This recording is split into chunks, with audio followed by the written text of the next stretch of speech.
This sophistication extended to their form of government, democracy. We normally don't look at pirates in that light, but these guys would vote essentially on anything and everything that they were going to be doing. Ships they would attack, areas they would go into to operate. The captains of most ships were elected. The crew chose who their captain would be. Usually, when a ship first went out, the captain would be the person who would start the ship voyage. However, if the crew did not like the captain, if he was not getting them close to any treasure or foods, they were able to, by a majority vote, vote him out. If the man was smart, he wouldn't object. Those who did paid. Along with their special code of conduct, pirates also had a symbol, one that's still recognizable today, the skull and crossbones. It was a potent psychological tool. Pirates began to integrate images that they found in graveyards, images that would strike fear into the hearts of the vessels they were attacking. You would see a skull and crossbones, which would symbolize death. You might see an hourglass, which symbolized you only have a short time before we attack. And really the whole purpose of the pirate flag was to strike fear into the captain and the crew of the ship that they were going to attack. Flags on pirate ships also served as effective instruments of deception. One of the tactics that the pirates used to attack another vessel was they would have a variety of different national flags, and depending what ship they were coming up against, they would hoist up a flag of a friendly nation. When they got close enough, they would normally pull that down and put up a pirate flag, hoping that that would scare the ship and that they would not resist. During times of battle, the pirates would multi-purpose their ship's parts and tools. There are many items used for work and everyday use on board the ship that can be turned into fairly lethal weapons. One of these is the belaying pin. Now this thing is all over the boat. They're up and down the rails, around the mast.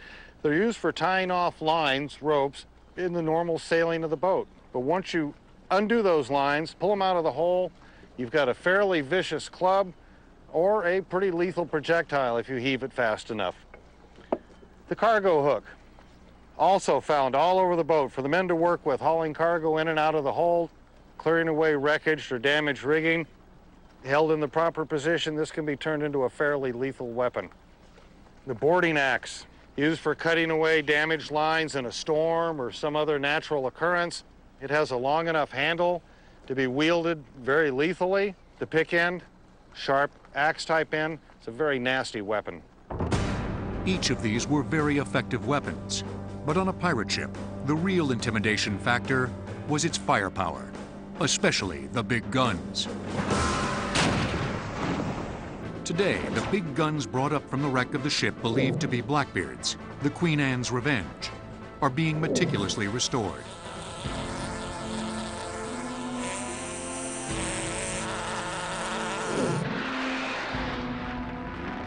Okay, topside, coming up.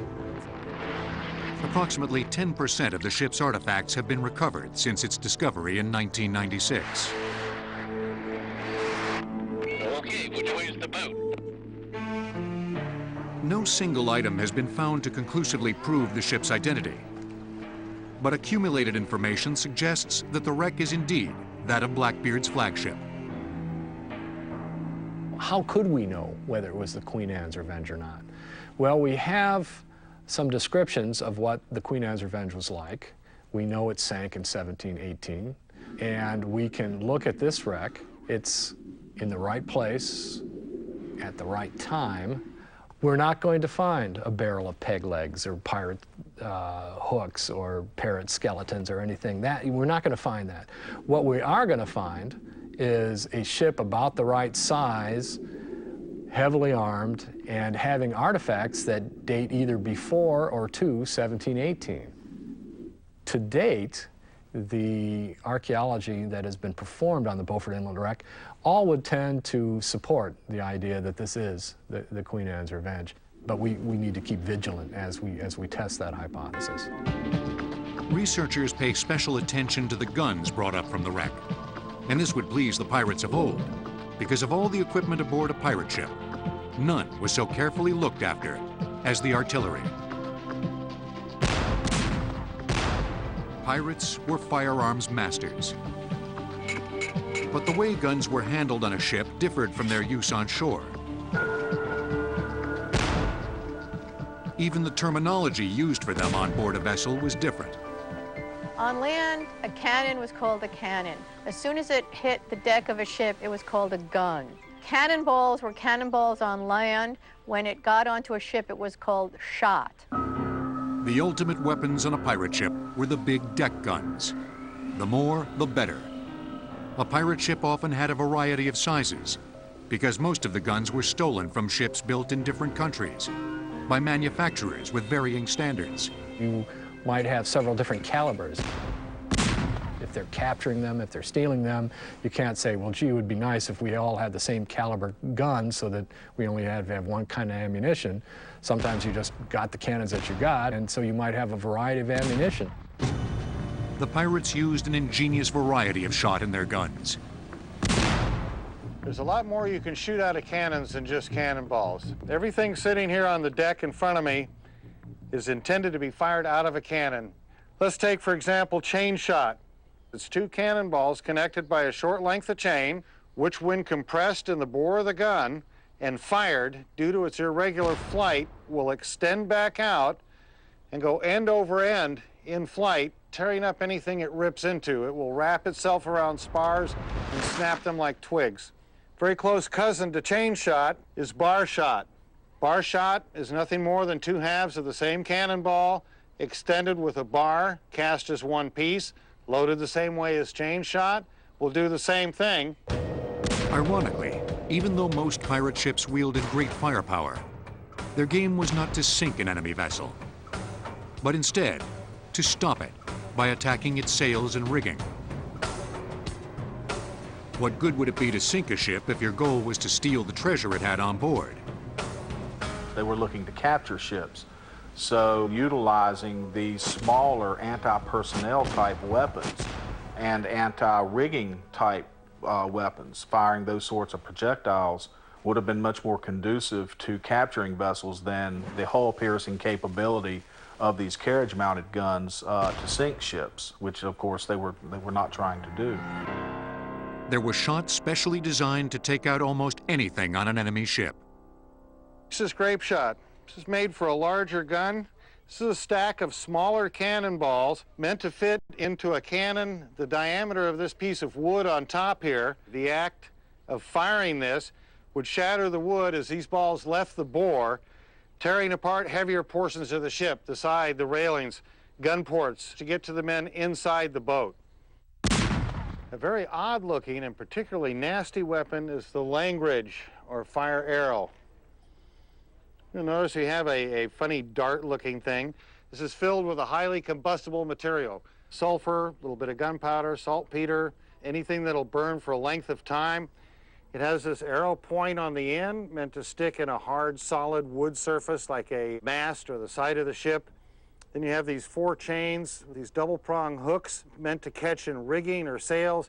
When this would happen, this thing would instantly catch a deck or rigging or sails on fire. Just a couple of these things could almost ensure a victory. Fueling all of this artillery was gunpowder.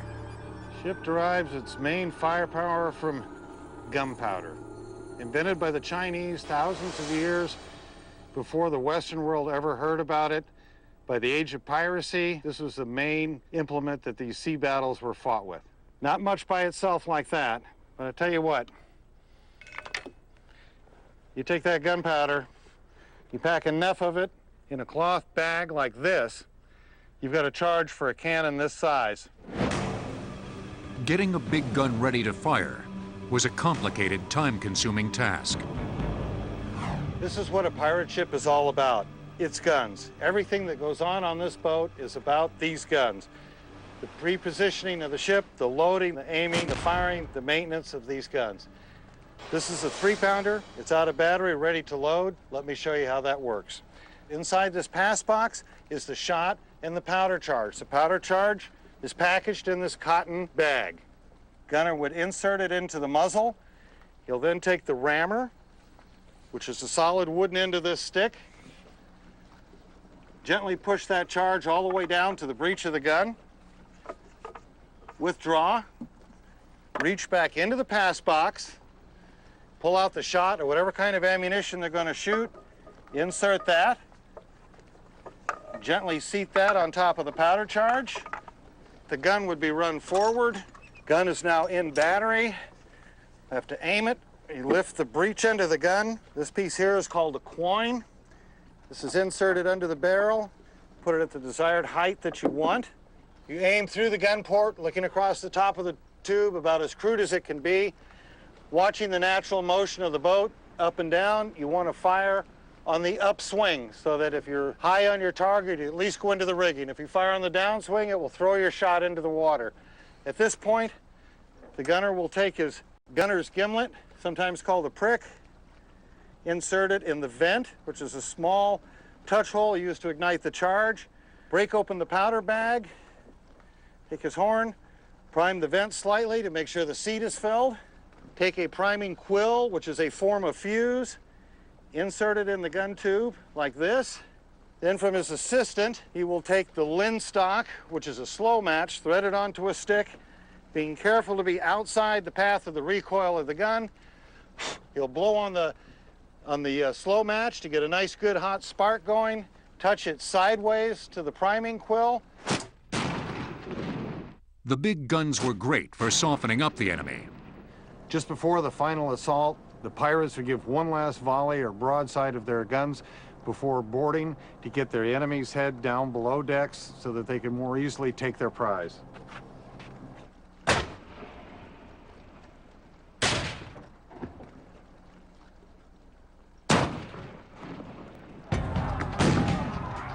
But any real fighting that was going to be done on the other ship's deck would require cutlasses, pistols, and muskets. The wreck site of what may be Blackbeard's flagship, the Queen Anne's Revenge, is revealing some intriguing hand weapons. What you're looking at here is a grenade that could have been used by a pirate. This is a cast iron grenade. It's hollow inside. You can see the cast lines, and then this is a wood plug right here. You can see one that has a breakaway in here. Here you can see the wooden plug. It would extend throughout. Gunpowder would have been put in there before this plug, and a fuse would have come out of here.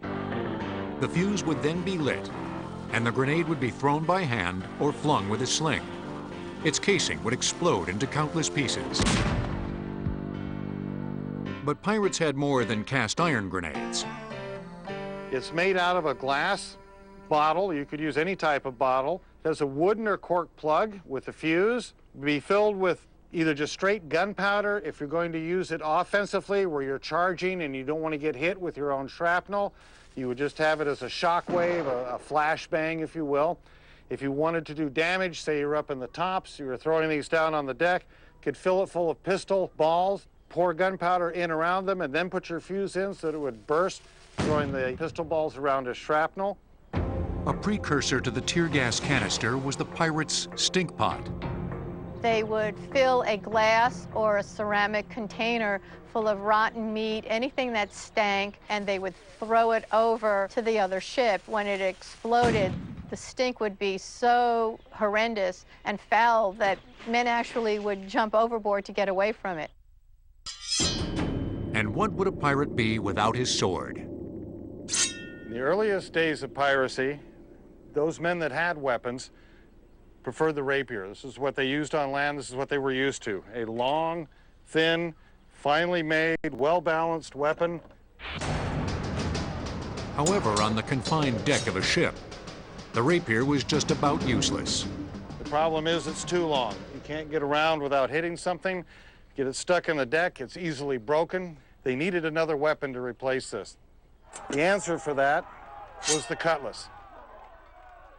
Short blade, easy to move around on deck anywhere, thick in cross-section for strength, able to hack and thrust at the same time.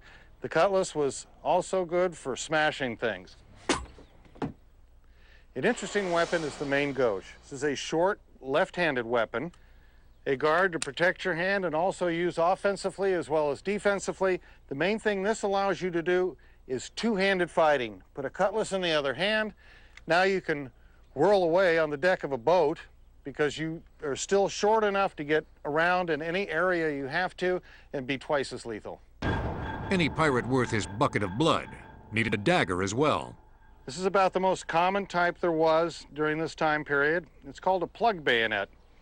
It's a tapered handle. It's intended to be inserted in the barrel of a musket after it's fired. It's one and only shot that you get with a musket to enable the weapon to still be used as a bayonet, a pike, that sort of instrument. At the Blackbeard wreck site, researchers are finding evidence of the pirates' use of small firearms. We have found over 15,000 lead shot on site. Here are some of the smaller end lead shot that we have found. And we also have some lead shot on the larger end, which could have been used for muskets. Contrary to the popular image of pirates as swashbuckling swordsmen, they really preferred firearms. Most men did not know how to use a sword. Only nobility were taught the art of swordplay. So if you ended up with a cutlass in your hand, you had to be taught by somebody with experience, or you had to learn as you went. It was a slashing and hacking weapon, and you could get very tired, and basically whoever tired first lost. With a pistol, it was a much more equalizing weapon. If you were a good shot, you were much more deadly. The pirates had a wide array of firearms, each designed for a specific job. First, as you near your enemy target, you might send your men up into the top of the mast with the musket. Long barreled, 75 caliber, able to reach out 100, 150 yards, get your best marksman, try and pick off the officers on the opposing ship. Although the weapons appear to be quite different and have different purposes, they're all flintlocks and are loaded the same way. First step you're going to do is put it on half cock. That's the first click. That's where the phrase "don't go off half cocked" comes from. Now you take your paper cartridge, your gunpowder, wrapped in a paper cartridge with the ball, the caliber of the weapon at the end of the paper tube. You take the end opposite the ball, tear it off with your teeth. Take the first little bit of powder, you're priming the pan. Close the frizzen. When the flint hits the frizzen and sparks, setting off the powder we just put in, that will detonate the powder. We're going to now dump down the bore. All that's left now is the ball on the end.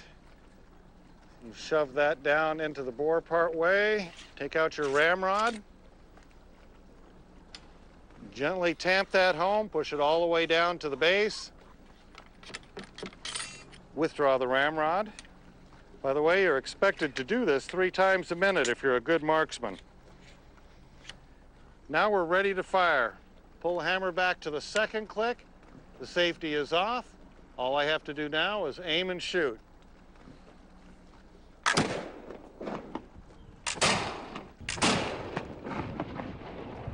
A pirate preferred his short-range blunderbuss when boarding a ship. Fast to load, a huge bore. You can't miss throwing the shot in there.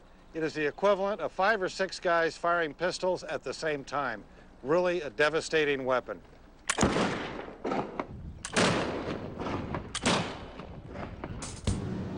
At extremely close range, a pirate used his pistol. He often carried more than one of them into battle. Obviously, it takes a little bit of time to reload a flintlock. Another way around this was to take 3 of these single-shot pistols, tie them around your neck. As you board that ship, trying to make the bridgehead, if you will, for the rest of your crew coming behind you, you've got 3 shots right there that you can use to clear out a space to get your men on board that prize that you want so much without reloading. Yet all the firepower in the world was of no use if buccaneers weren't in the right place at the right time. Pirate ships depended on their navigators to strategically position them for action. The best navigators were literally worth their weight in gold when charting a ship toward treasure or away from danger. Finding treasure would be easy if X always marked the spot. But in reality, pirates used navigators to lead them to the riches. Apart from the captain Your navigator would probably be your most important person aboard a ship. You needed to know not only where you were going, but how to get there and what sort of obstacles would be in your way. How deep was the water? How treacherous were the shoals? Were there reefs in the area?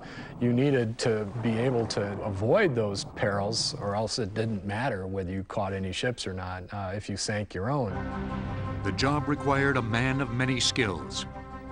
He had to be literate. He needed to know mathematics. He needed to be able to read the instruments. The navigation instruments the pirates used were stolen from ships of different cultures. They took the best of each of these and adapted them for their own use. Well, the pirates would certainly utilize whatever technology they were able to steal or plunder. In a lot of cases, particularly with these navigational instruments, they would certainly utilize whatever they found to work best for them. One of the jobs of the navigator, if he was very good, was knowing the trade routes, where they would be in certain times of the year, so that he could navigate the ship very close to where they assumed the ship should be, and also to know the best escape route from that area. Many of the pirates' navigation devices are still in use. The most important tool in navigation aboard any ship today or in the golden age of sail is the ship's compass. It's always located here by the ship's helm, so the helmsman knows what direction to sail the ship. At the very front of the compass is the lubber line. It's a fixed line indicator pointing toward the exact front of the ship, and is therefore the 0 point from which relative bearings are measured. This is one of the more obvious instruments or tools that a navigator would use. Is a spyglass or a telescope. It's used to get a good fix on a piece of land or a ship that the observer will be using to navigate by. It's usually used in the hand so it can compensate for the pitching of the ship back and forth. But when you're at a still point of view, you can put on a tripod so it'll stay still and get an idea of what you're looking at a little bit better. The spyglass was very important, because much of the sailing at this time was by line of sight, meaning pirates would attempt to use any islands, reefs, or other natural landmarks to get their bearings. The spyglass gave them a closer look at these landmarks, allowing for more accurate navigation. Measuring the speed of the ship gave them a clearer idea of how far they had traveled and how much longer they would be en route. This is a device known as a chip log.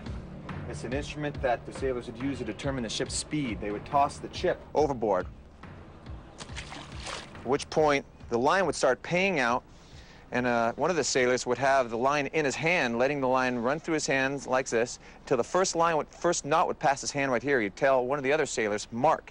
He'd turn the sandglass over, then he'd start to count how many knots on the line would pass through his hands in the amount of time for the sandglass to run out. And as soon as sandglasses run out, he'd stop, he'd hold the line, and he'd count how many knots have run through his hand. And however many knots has run through his hand would they determine how many nautical miles an hour the ship would be going. And that's where we get the term knots. Some of their navigation tools were very simple, yet very effective. And this is a fairly common object on a lot of shipwrecks. It's called a sounding weight. Had a rope tied here, had been chunked in, hit the bottom, and gave the mariners an idea of the depth of the water that they were sailing in. I would make note of these marks going through. These marks are 1 fathom apart. The line went slack at the end of 3 of these marks. That means that I'm 3 fathoms or 18 feet to the bottom. I would bring it back up, and if I had sand here, I'd know the bottom was sandy. Little rocks, I'd know it had rocks in it. If nothing came back up, I would know probably that it was solid rock of some type.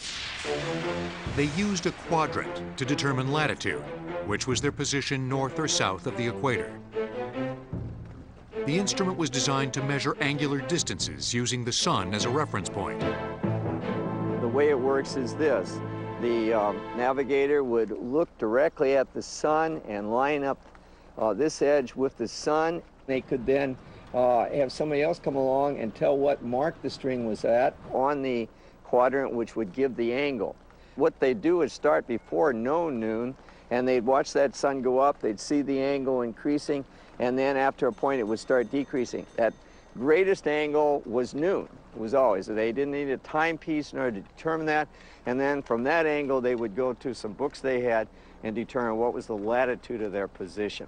The trouble was they had to look for long periods of time directly into the sun, which of course was very detrimental to their eyes. Finding latitude was important. However, pinpoint nautical accuracy didn't come about until instruments were devised that would also accurately measure longitude. These weren't developed until the late 18th century, after the great age of piracy. Therefore, the most coveted of all navigation aids available to pirates were sea charts. The charts were made by the histories that were given by other captains, and they told you things like how deep the water was, where the reefs were, where the land masses were. They had orientation on them that you could use to find where you were and to locate yourself on the chart relative to the land masses and to the reefs and that kind of thing. Accurate charts could be more valuable than treasure.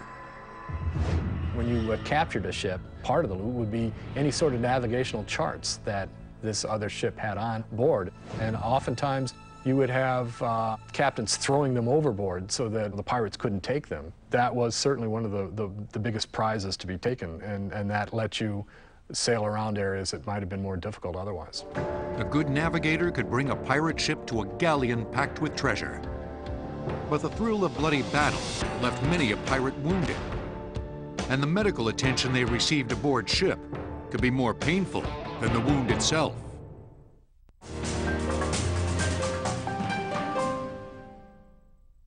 ¿Por qué gastar?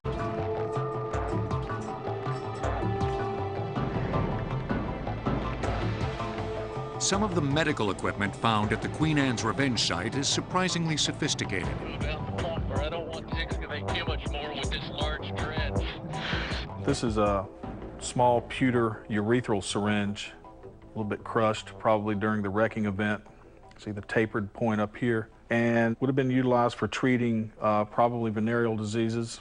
There was a very minute amount of mercury on the inside, which was utilized for treating venereal diseases during this period. Yet most onboard medical care was primitive. Amputations were especially feared. Laid out here in front of me is a very rare surgical kit used for amputations and orthopedic needs. It's dated 1750. Inside this kit here we have lots of different tools that are really a primitive version of what we use today. The bow saw here would have been used to amputate a larger limb, such as a leg or an arm, and the patients may have had to been tied down or pinned down by other pirates on the ship in order to saw off the entire leg.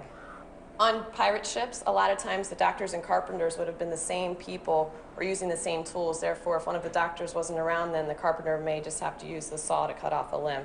So it wasn't always an educated doctor that would have done the surgeries. I would imagine any sort of amputation during this period would have been very difficult to watch. Basically, the only anesthesia that would have been available would have been several shots of the hardest liquor that they had on board. This here is an amputation knife, similar to what would have been used with the bow saw. This would have been used for smaller appendages, such as fingers or toes, maybe ears, but this would have been one of the more commonly used instruments within the surgical kit. With all the fighting pirates had to face, it wasn't uncommon to see men without limbs. The image of a pirate with a hook or a peg leg is not a cliche or a fallacy. They were used in that time, not just by pirates, but by other individuals.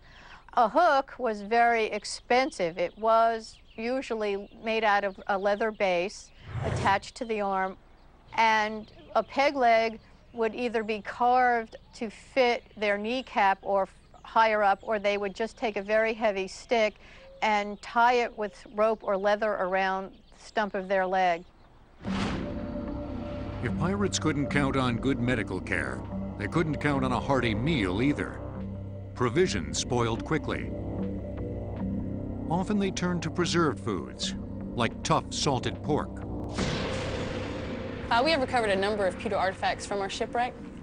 What's particular about this pewter plate is you can see the cut marks that are on this plate, which could be an indication of how they had to cut their meat, and the salted pork was actually pretty tough. So this could be an indication of trying to get through that meat. There's an irony in the pirates' poor food quality, because the word buccaneer is derived from the French word boucan, which is a smokehouse for preserving meat. On land, some of the men who became pirates worked in such smokehouses. Because they reeked of the smoke, people began calling them boucanier, which later became buccaneer. Some hard-luck crews were even forced to eat the rats on board to survive. A lot of times, rats ended up being the only protein that you could find on a ship. All the food was stored in wood barrels, and because of the salt and the humidity and other factors, food went bad very quickly. So they would even eat the weevils and the maggots that were in the food, whatever they needed to do to survive. And a pirate's bottle of rum was more than a cliché. It too was a matter of survival.